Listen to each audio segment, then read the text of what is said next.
well. That's nice. I'm Charlie Zelli, Chair, and this is the Metropolitan Council meeting. And due to COVID, we're continuing our virtual format. So if you're tuning in from the public, either by YouTube or through our website, welcome. And I encourage comments through our website, actually just email public.info@metc.state.mn.us, and we will respond promptly.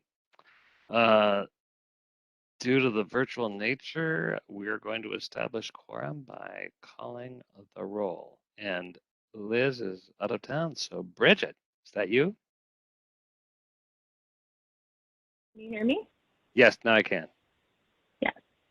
Councilmember Barber? Here. Chambliss? Chambliss? Cummings? Here. Fredson? Here. Gonzalez? Gonzalez? Johnson? Here. Lee? Lee? Lilligren? Here. Lindstrom? Here. Sterner? Here. Vento? Here. Wolf? Here. Zarin? Zarin? Chair Zelli? I'm here. We have a quorum. And I just want to point out the agenda, which was sent out in advance. There's no need to have a roll call to approve the agenda unless anyone has an objection. I'll assume it is approved, which brings us to the minutes, which were sent out in advance. This is from the meeting on February 9th, 2022. Is there a motion and a second to approve the minutes? Bento moves approval. Is there a second? Sterner seconds. Thank you. Council member, any corrections, discussion? Okay, Bridget. Barber? Aye. Chambliss? Chambliss? Cummings? Aye. Fredson? Aye. Gonzalez? Aye. Johnson? Aye. Lee? Lee? Lilligren? Lindstrom? Aye. Sterner? Aye. Vento? Aye. Wolf? Aye. Zarin? Zarin? Chair Zelli? Aye. Those minutes are approved. Before we get into the regular agenda, now that we've got a little housekeeping out of the way, I know many of you can see John and know him, but I just want to formally introduce John Pacheco Jr. He is newly appointed council member by Governor Walz, and he's going to be serving as our District 6 representative. And I really welcome John.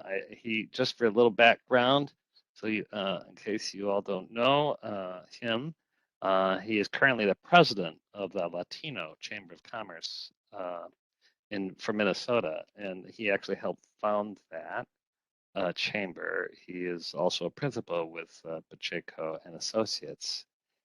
He comes with an extensive experience in the business background. And certainly a lot of work with nonprofits, particularly emphasis on workforce initiatives, and has really had experience looking at how to kind of close training gaps, particularly for communities of color. and indigenous communities. You know, he has a background with the U.S. Bank Foundation, Xcel Energy Foundation, as well as a manager for Northern States Power. And here is I'm not sure everybody who even knows John knows this, but this is his second time back to the Metropolitan Council. He has served previously in the Purpose Administration from 1990 to 92. I think, John, you were a teenager. And it was exciting at that time because I think then being a person of Latino heritage was maybe something new to Met Council, but it is, of course, not now. So anyway, I just really welcome, having known you for a number of years. I can think of nobody better, and I'm really grateful for your breadth and experience, and you're willing to give your time to our efforts, particularly in the district, which we're near neighbors, you know, and there's, as the last time I checked, a lot going on in this district of Met Council. So we're really thrilled that in all respects that you're with us.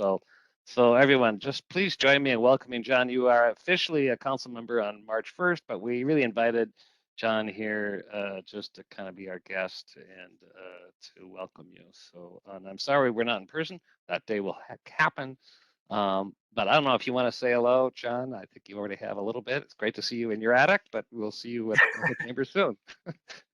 Yeah, well, I hope so too. I'm telling you, it's tough up in this attic here.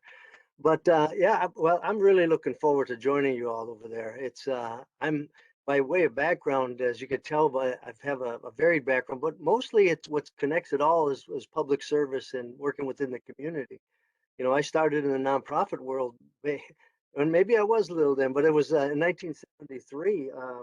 Worked at a place called Portland House, working with convicted felons and helping to get back to work and the like. And then I've served as either executive director or director in about 3 other nonprofits before I went over to corporate world, and I spent 26 years there. But all along, I truly believe in public service in the sense of sitting on boards and communities. I've been on the library board and governor's task force and juvenile justice years ago, and like, and the Met Council is always one that it's kind of sometimes under the radar, but you impact everybody. And I think it's just, especially someone who likes community and likes policy, it's kind of a good place for me to land. And when the spot opened up, you know, I should take a shot at it. And so I'm really pleased that it turned out well. I've had the privilege of working with Charlie on lighting the Stone Arch Bridge way back when, and and doing work along the river. And as he mentioned, I have done more recently workforce inclusion and diversity, as well as closing the gap there. And I worked with a team we called Workforce Next, and it was the largest organizations established by and for communities of color. So it's American Indian OIC, Northwest Indian OIC, Summit Academy, Urban League, Blues, LEDC, CAPI, Hmong American Partnership, and we really just look at how we work together and moving the agenda along, and how we're capturing that success, if you will, and how do we treat it. So again, I'm really looking forward to this. I can tell I was looking at the district, and I'm really pleased that you have little going on there, so I have time to kind of catch up and relax. But again, I'm really thankful and looking very enthusiastically about getting back in the game here. I can answer any of the questions too. Any questions, anybody? Well, you know, we'll have a chance to again visit one-on-one together soon. But again, welcome, and we don't want to scare you off. We're actually are thrilled at so much of the good work that this council does. And as you can see, looking across the Zoom room, you know, we have a diverse geographically in all respects, and that is a great strength, I think, for our group. So welcome. All right, thank you, but I'm gonna have to jump off. I gotta Oh, meet okay. I gotta meet a school bus. I Hey, don't have this on my agenda yet this week. anybody who's running for a bus, we give you a pass. That's just fine. Well, I take the number 6 to work downtown all the time, so I know my buses. There you go. Perfect. We'll Thank see you you again. soon. Thank Looking you. forward to Take it. care. You bet. Bye. Bye-bye. All right, this is the part of the agenda we have set aside for public invitation for those that have pre-registered. And if you're listening from the public, we invite you to pre-register for meetings by emailing public.info@metc.state.mn.us. You can also always just send comments by email. And Bridget, unless you correct me, I don't believe we have anybody pre-registered for today. So then we'll jump into our consent agenda, which has been sent out in advance. Is there a motion and a second to approve the consent agenda? Johnson moves.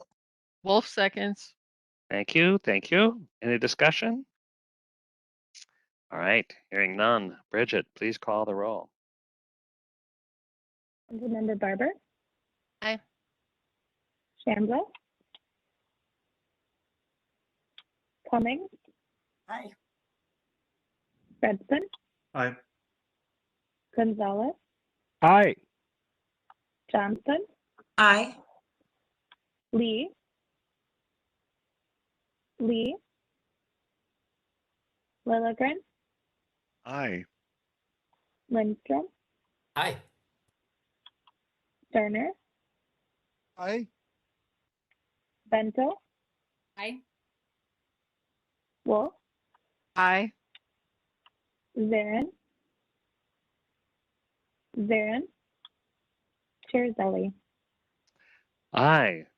The motion carries. On to the reports of standing committees. And first up is the Community Development. Council Member Lilligren. Yeah, thanks, Mr. Chair. Community Development brings one item for our consideration this evening.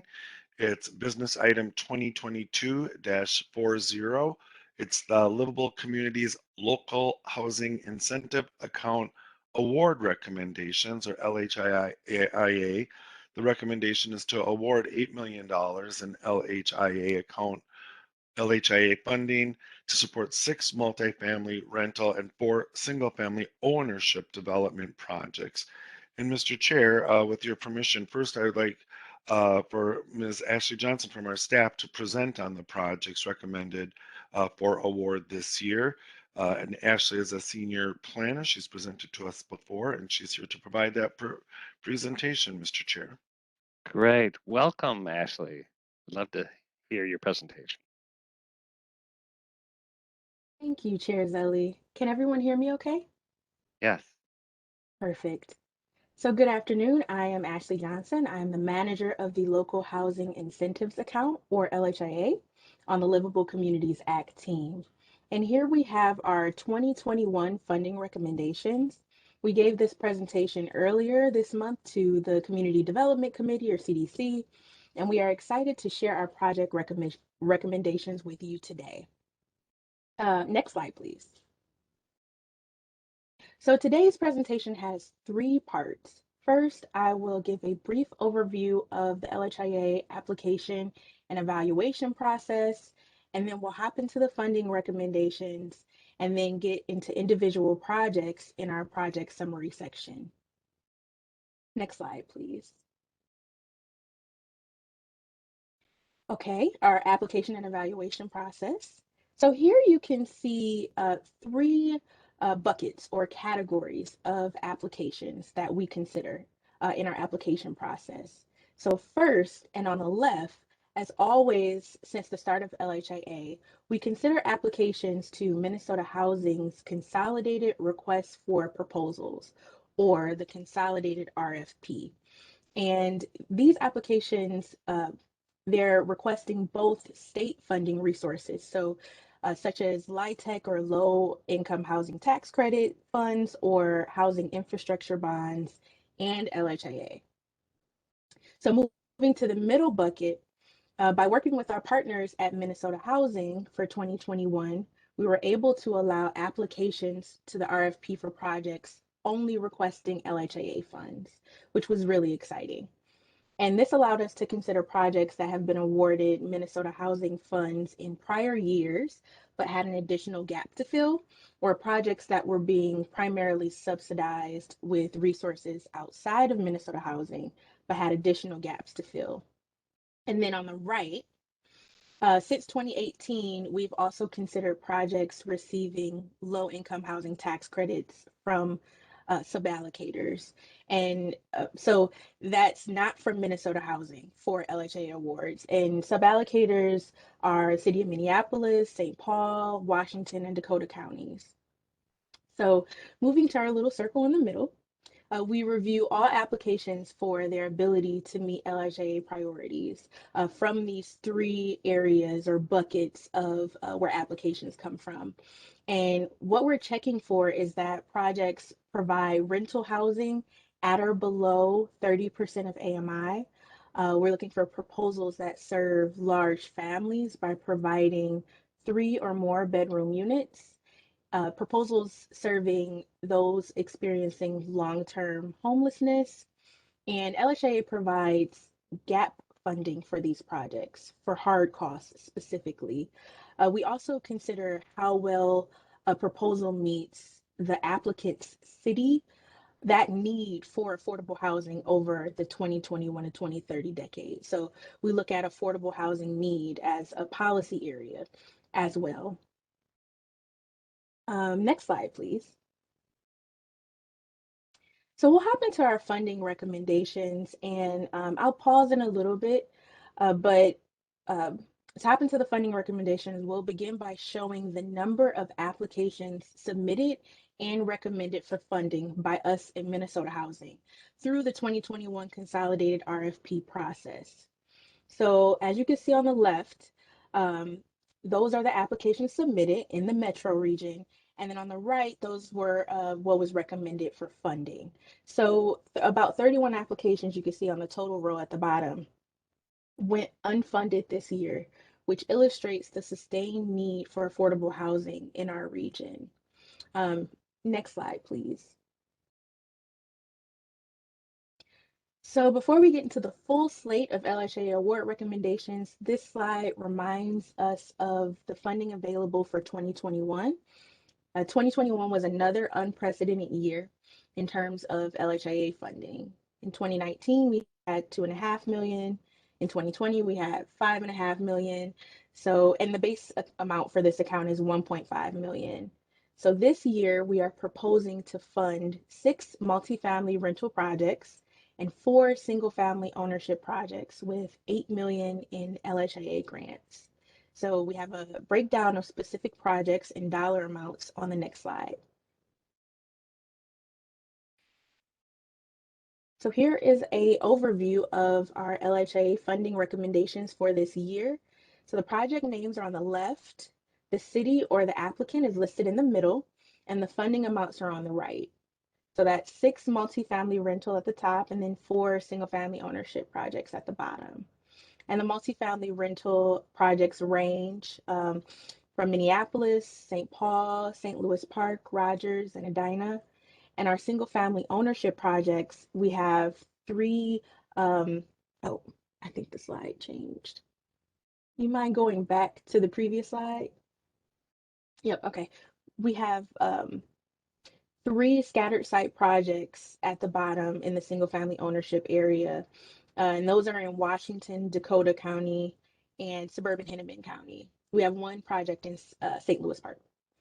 Again, projects that are funded by Minnesota Housing and being recommended for funding by LHIA are italicized. And on the next few slides, we'll look at these projects one by one. But we wanted to outline on this slide something very special. You'll see on this slide that some of these projects are bold. And these are projects that would not have been able to be recommended for funding if the council had not supplemented LHIA funding with strategic equity dollars and last year. So the additional 4 million that council allocated to LHIA allowed us to fund 6 additional proposals, in Minneapolis, Edina, St. Louis Park, suburban Hennepin, and Washington County. So those are the bold ones. And this allowed for more impact on creating a full range of housing choices throughout the region. This funding also allowed us to fund an additional 345 rental units and 19 additional affordable homeownership opportunities. And 34 of these units are available at 30% or below, at or below 30% of the area median income. And I'll pause here in case there are any questions on this slide or on our application process. Any questions for Ashley? No. All right, next slide, please.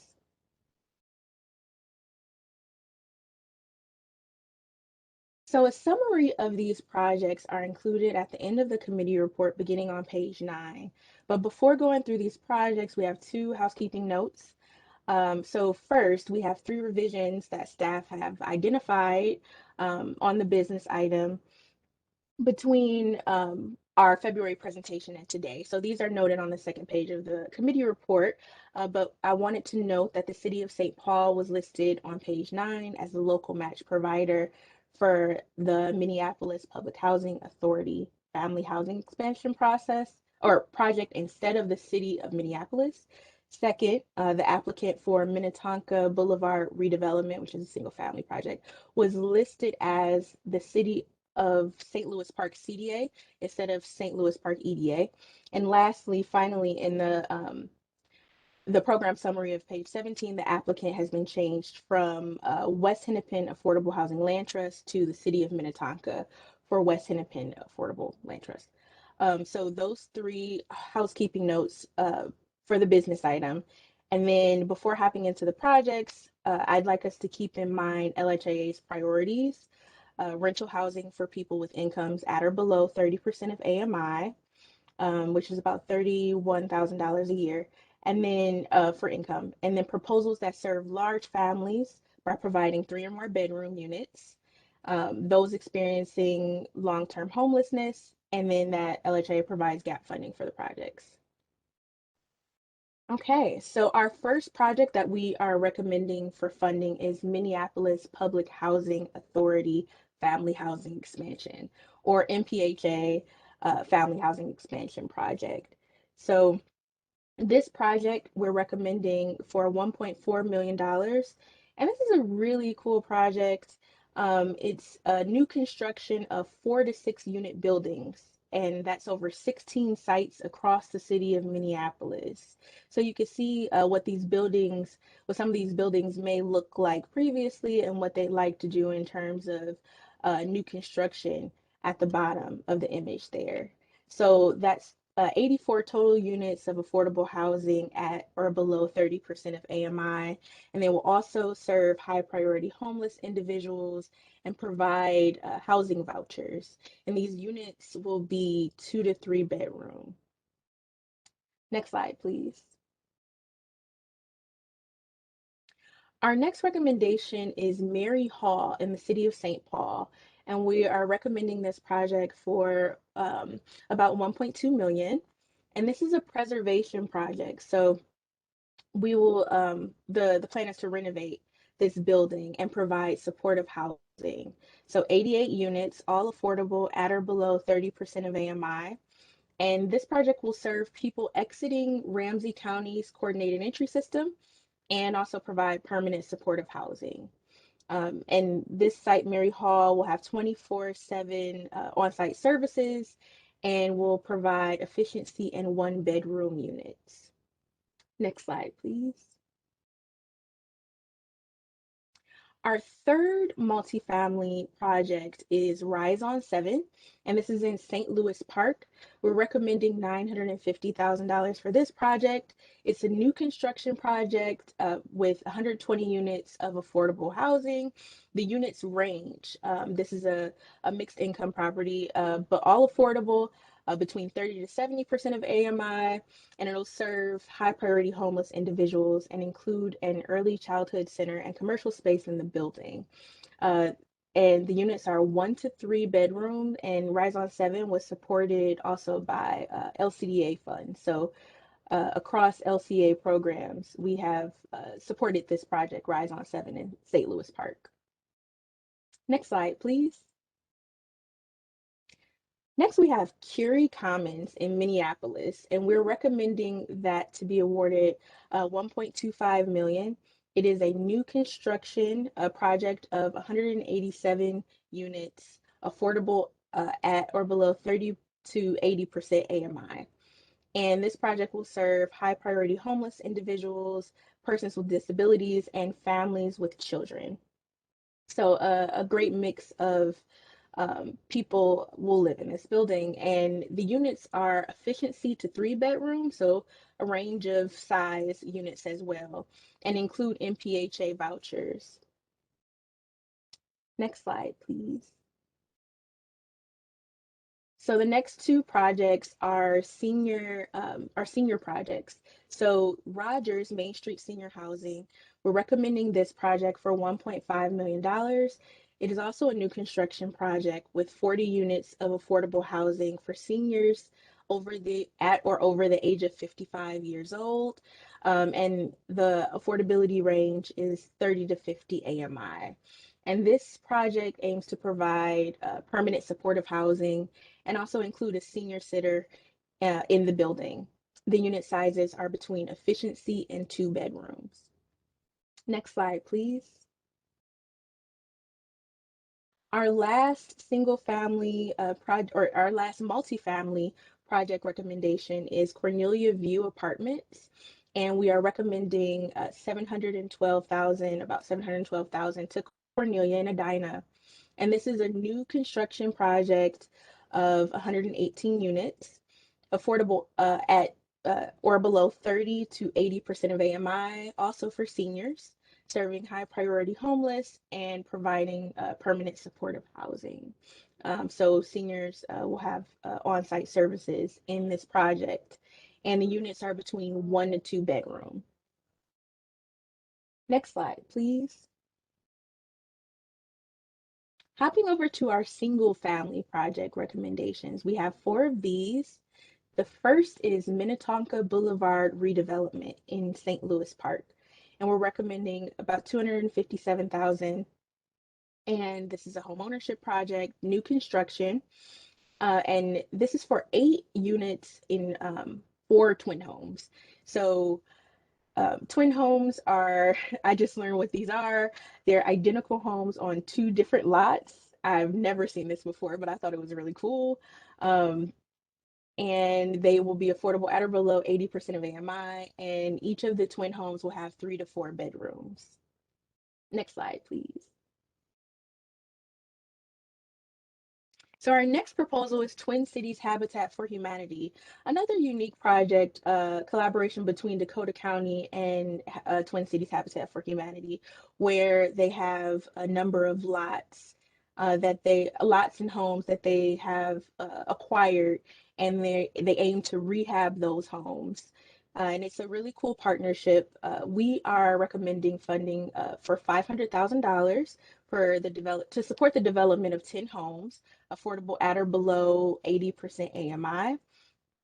And these homes will be 3 bedrooms, and you can see the list of potential cities that Twin Cities Habitat for Humanity aims to build these lots based on where Dakota County has identified and acquired them. Next slide, please. This is a proposal for homes within reach in suburban Hennepin County. We are recommending $180,000 for this project. It is a purchase, rehab, and resale. So this is a community land trust project for 12 single-family homes. So these will be affordable in perpetuity. So at or below 80% AMI, and this proposal is for 5-bedroom homes. So a really cool land trust project with a lot of bedrooms. Next slide, please.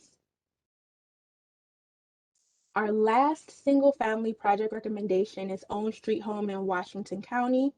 We're recommending $90,000 for this proposal. It is also a community land trust project of purchasing, rehabbing homes and reselling them. And you can see the cities, Forest Lake, Hugo, Oakdale. And these are 3-bedroom homes at or below 80% AMI, but for own street home, they're targeting between 50 and 70% AMI. So we're really excited to see that deeper affordability in our ownership arena. Okay, so next slide, please. So heading into wrapping up, these are our 2021 anticipated outcomes for our grant funds. On the left, we have the amount funded for 2021, which is 8 million, which is estimated to leverage 88 million in private and 112 in public investment. So we really looked into the pro formas or the workbooks of these projects and added up all of those dollars that are also going into these projects that our money is leveraging. So we are proposing to build 557 new affordable housing units this year with LHA funds, and that includes 549 new rental units and 8 new homes, 25 housing units of new or of preserved or rehabbed homes this year. And then on the right, you can see our total LHIA awards to date and how this year kind of is an unprecedented year for LHIA. So next slide, please. So it was a joy, a true joy to review these projects and to work in partnership with Minnesota Housing and our sub-allocators this year. And this concludes my presentation. I'm open to answer any questions, and Tara and Lisa are also here to jump in as well. Thank you, Council. And now I'll turn over to Council Member Lilligren to make the funding recommendation. Thank you, Ms. Johnson, for your report and for your work on this, and to the whole team. We get to these recommendations, and I know it represents hours and hours of effort and work and engaging with our partners, who we're grateful that they partner with us as well. And so, Mr. Chair, at this time, if any council members have questions, otherwise I'm prepared to make a motion. Any questions?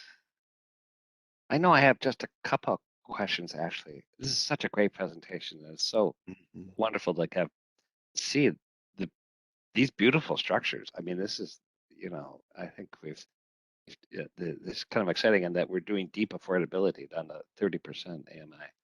When we have a project like Mary Hall, and you refer to on-site services, what kind of, and I noticed maybe that's true in some others, but not all of them. What kind of services are those? And is that closely aligned with the county, or is that something the project itself does? Yeah, so Chair Zelli, that is oftentimes collaborated with the county. And for Mary Hall in particular, some of these services are for those with substance abuse challenges, particularly also like family services for those that are connected with foster care systems, and then for those that have physical or intellectual disabilities. There are on-site services to try to support communities based on what a particular family or individual, in Mary Hall's case, has challenges with. So for that particular project, I believe it's substance abuse or substance challenges and those with physical and intellectual disabilities. But for other projects, it varies. Great, that answers a lot. And also my other quick question, and this is, others here will understand this, but I sometimes get confused. When a developer, say the Minneapolis Housing, is bringing vouchers, are these project vouchers, or are they just part of their regular vouchers? Yeah, these are project-based vouchers. But some of them are project-based vouchers, and some projects are just saying we will accept vouchers. So it's a mix. Okay, it's a mix. Okay, all right, depends. Any other questions from anyone? Molly? Thank you, Mr. Chair. Thanks, Ashley. Great presentation. And just again with definitions, what is high priority homeless individual? What does that mean? Yeah, through the chair, first I wanted to clarify that they're not all our vouchers. No, Term right. wanted to note that. But for high priority homeless individuals, these are those that are considered chronically homeless in the system. So those individuals that either have entered and exited the system multiple times and they have uh, they're considered to have high barriers, whether it's a combination of substance issues or um, they need some type of extra support. So it's a combination of things, but mostly those that are chronically homeless and need that support, need that extra supportive housing in projects such as these. And I hope that answers your question. It does. Thank you. Any other questions? All right, hearing none, Council Member Lilligren. Yeah, thank you, Mr. Chair. I move that the Metropolitan Council first award 10 local housing incentive account grants as shown in Table 1 of the Community Development Committee report, totaling $8 million for affordable housing projects.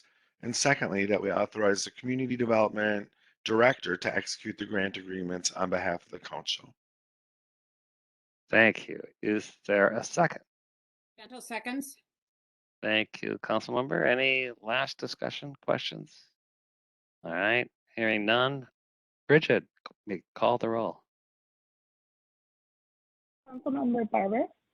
Aye. Shamba. Aye. Aye. Cummings. Aye. Sorry, I'm having a problem with my screen. Okay, Fredson. Aye. Gonzalez. Aye. Johnson. Aye. Lee.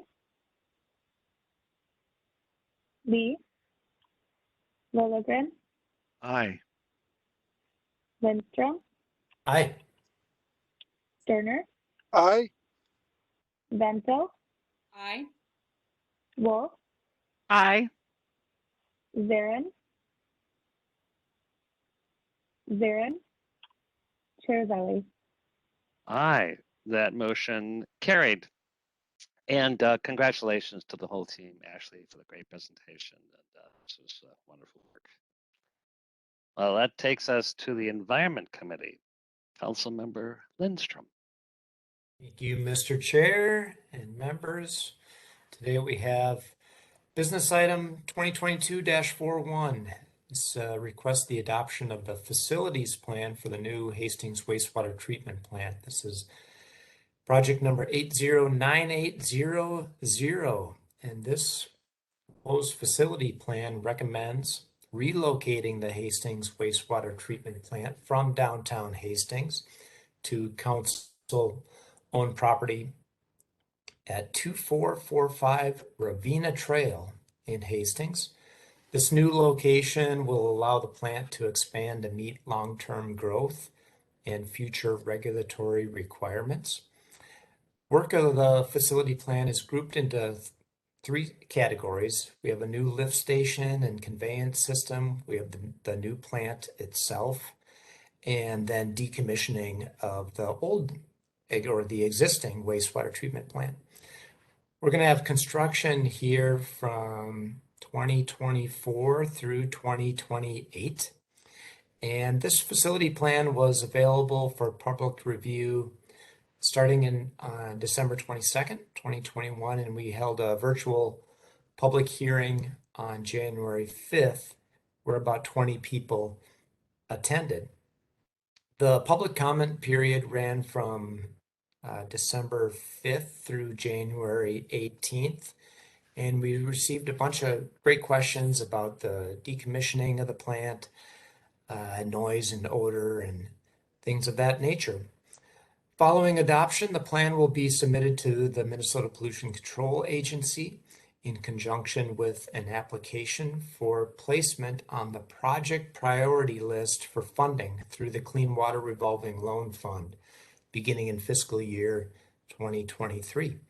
Therefore, Mr. Chair and members, I move that the Met Council adopt the facility plan for the Hastings wastewater treatment plant. Again, this is NCES project number 809800 per resolution number 2022-3. Thank you. Is there a second? Wolf seconds. Thank you, Councilmember Wolf. Any questions, discussion? All right, I have heard that Hastings has great plans for the current location, so it's a positive move. All right, Bridget, you may call the roll. Councilmember Barber. Aye. Chambliss. Aye. Thank you. Cummings. Aye. Fredson. Aye. Gonzalez. Aye. Johnson. Aye. Lee.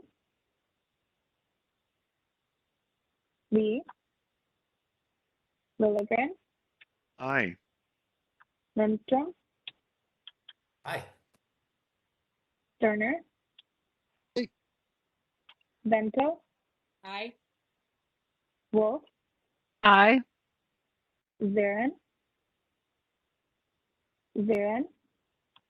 Chair Zelli. Aye, that motion carried. Which brings us, oh, I'm sorry, no, the Management Committee, there are reports on the consent agenda. And that brings us to the Transportation Committee, Councilmember Barber. Thank you, Mr. Chair.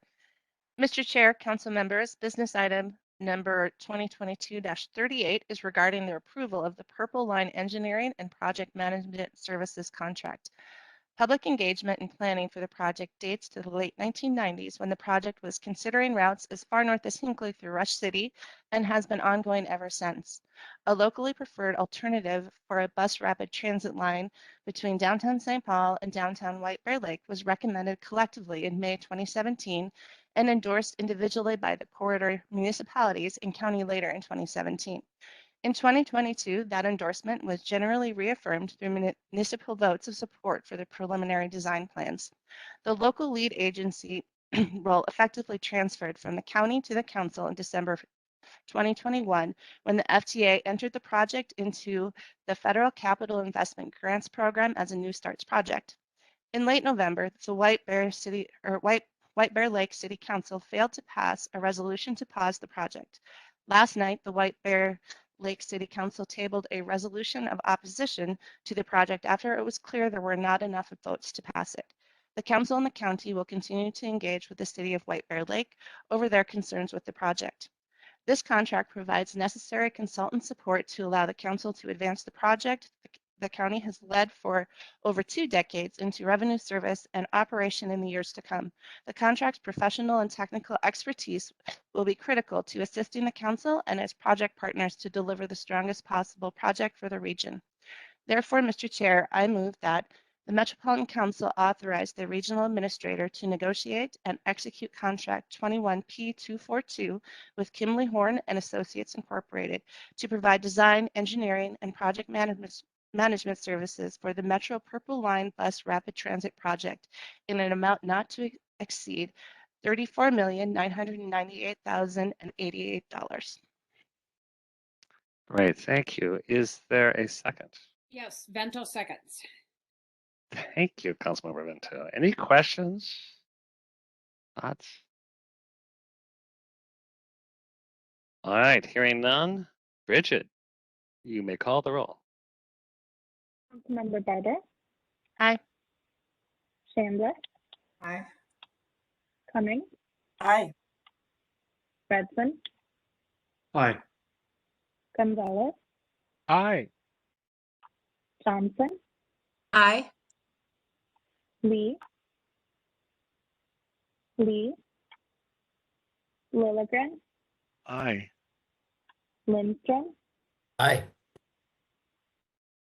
Sterner, Aye. Vento, Wolf, Aye. Zarin,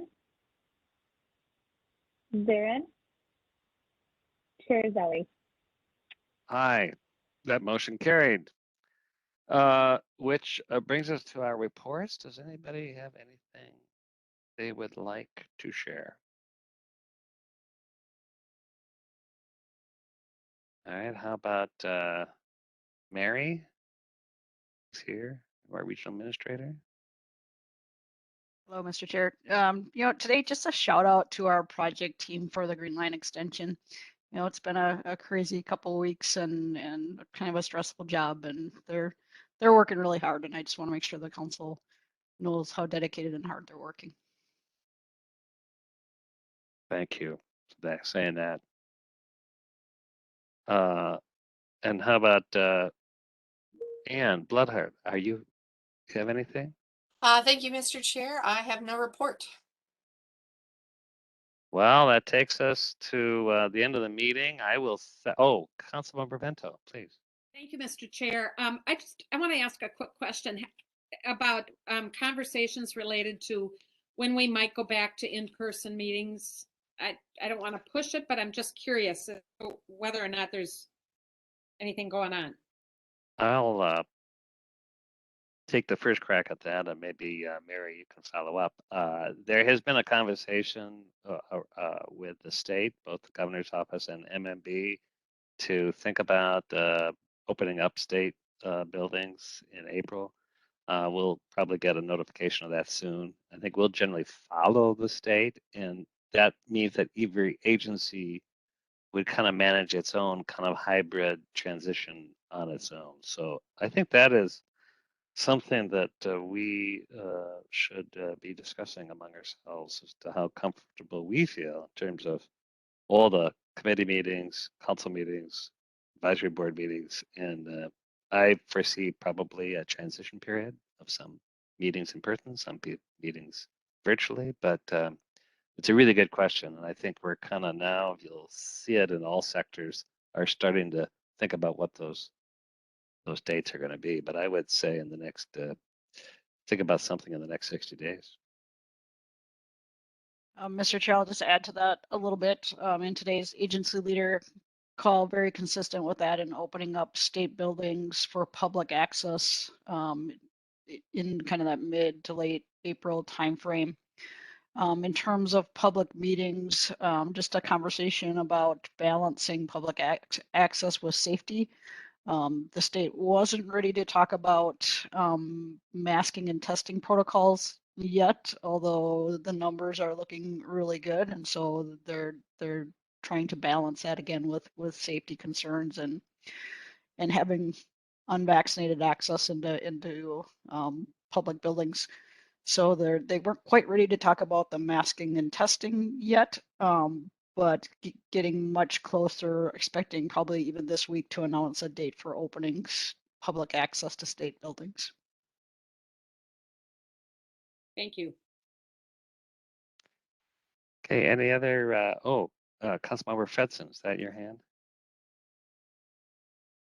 Councilmember Chambliss put her hand up before me, but if I'm happy to go.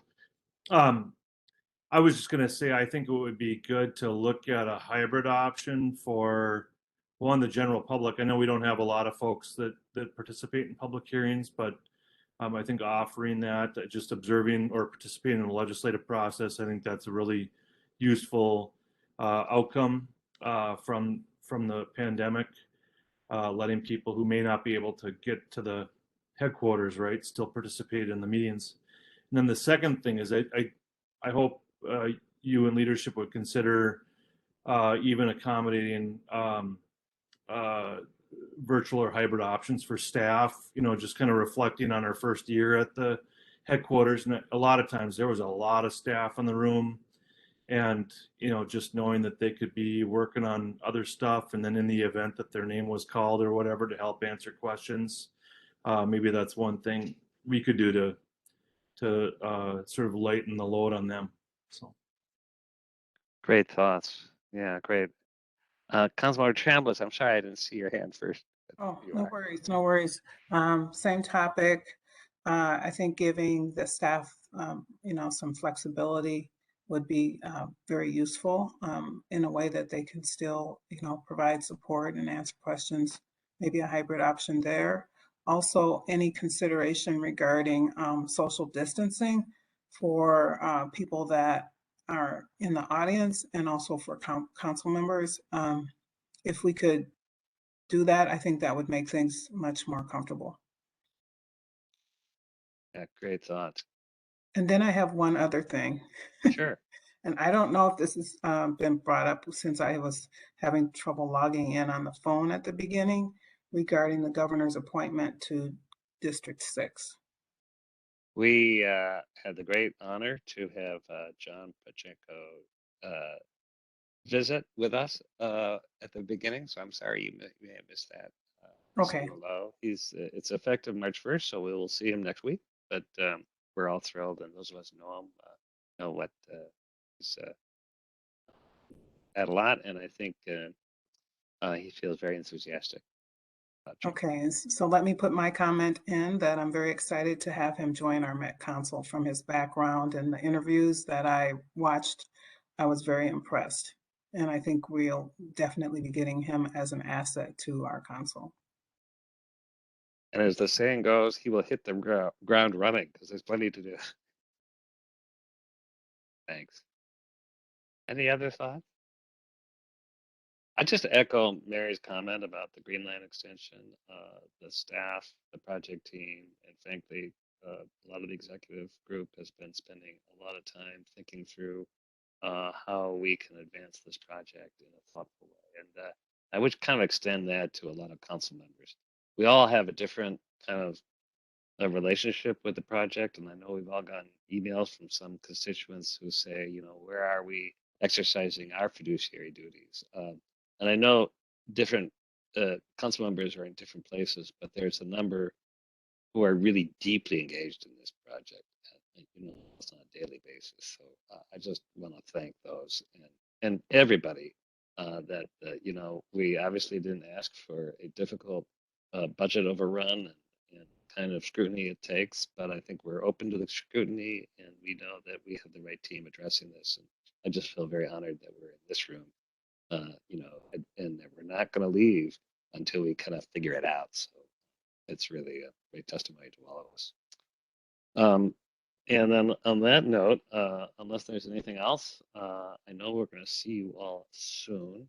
I will also note that even though it's really cold, the sun is still out, and this just shows that, I think spring's coming. So here we are at the end of a council meeting. We're not in the dark, so that's something different. And with that, we can be adjourned. We will see you soon. Thanks, everyone. Thank you. Thank you.